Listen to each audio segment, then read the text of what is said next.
నమస్తే friends, welcome back to our channel cook with Kalpana. ఇవాళ chicken fry అండి. చాలా సింపుల్గా ఈజీగా చేసుకోవచ్చు.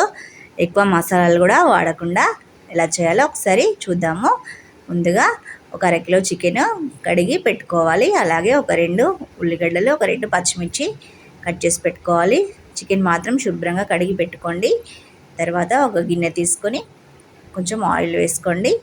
ఒక 2 పావులంతా ఆయిల్ వేసుకున్న తర్వాత వేడిన తర్వాత ముందే మసాలా వేసుకోవాలండి. దాల్చిన చెక్క, కొంచెం షాజీరా, కొంచెం లవంగాలు వేసుకొని మంచిగా వేయించుకోవాలండి. మంచిగా అవి ఫ్రై అయిన తర్వాత ఇలా కట్ చేసి పెట్టుకున్నాం కదా ఆనియన్, పచ్చిమిర్చి వేసుకొని మంచిగా ఫ్రై కావాలండి. బాగా ఫ్రై కావాలి. ఇలా కొంచెం ఫ్రై అయిన తర్వాత అల్లం వెల్లుల్లి పేస్ట్ వేసుకోవాలండి. చికెన్కి నాన్ వెజ్లలో కొంచెం అల్లం వెల్లుల్లి పేస్ట్ ఎక్కువనే పడుతుంది కదండి. ఇలా అల్లం వెల్లుల్లి పేస్ట్ వేసుకున్న తర్వాత మంచిగా ఫ్రై చేసుకోవాలి. అది ఫ్రై అయిన తర్వాత కొంచెం పసుపు యాడ్ చేసుకోండి. ఈ పసుపు కూడా యాడ్ చేసుకున్న తర్వాత ఇప్పుడు మనం కడిగి పెట్టుకున్నాం కదా చికెన్ని, నేను 1/2 kg చికెన్ తీసుకున్నాను ఇక్కడ. ఈ చికెన్ వేసుకొని మంచిగా కలుపుకోవాలండి. బాగా మిక్స్ చేసుకోవాలి. ఇలా మంచిగా మిక్స్ చేసుకొని మూత పెట్టుకోవాలండి.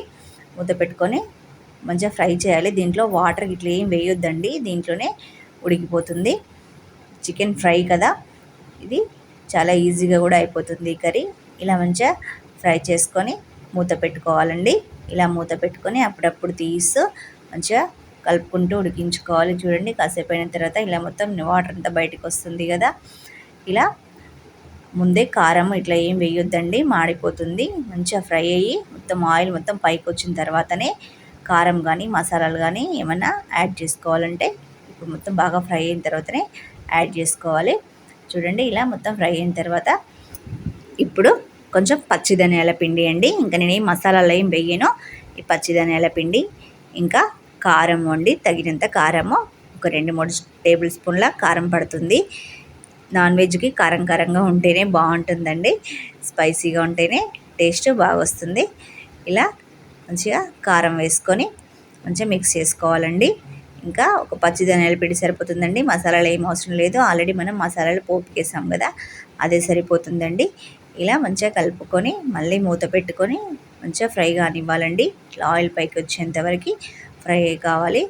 సాల్ట్ ఇప్పుడు వేస్తున్నానండి. మొత్తం ఫ్రై అయినాక సాల్ట్ ముందే వేస్తే చికెన్ సరిగా ఉడకది అంటారు, ఏదైనా ఉడకది అంటారు. కాబట్టి మంచిగా మొత్తం ఫ్రై అయిన తర్వాత సాల్ట్ వేసుకోవాలి. మంచిగా సాల్ట్ వేసుకున్న తర్వాత కూడా కలుపుకొని మంచిగా ఒక 2-3 నిమిషాల పాటు ఉడికిన తర్వాత ఆల్రెడీ మొత్తం ఫ్రై అయిపోయిందండి.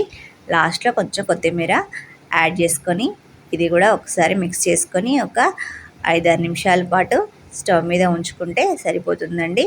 చూడండి, మొత్తం దగ్గర పడింది కదా ఫ్రై, గ్రేవీ కూడా వస్తుందండి. ఇంకా దీనికి ఏం అవసరం లేదు, ఇలా కూడా తినేసేయచ్చు. వేడి వేడి చూడండి ఎంత బాగా ఫ్రై అయిందో. వాటర్ చుక్క లేకుండా మంచిగా ఫ్రై అవుతుందండి. సూపర్గా ఉంటుందండి టేస్ట్ కూడా.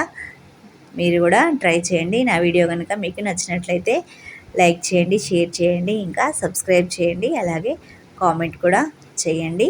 అంతే అండి, చికెన్ ఫ్రై రెడీ అయినట్టే. చాలా ఈజీగా చేసుకోవచ్చండి. థ్యాంక్ యూ అండి. బాయ్.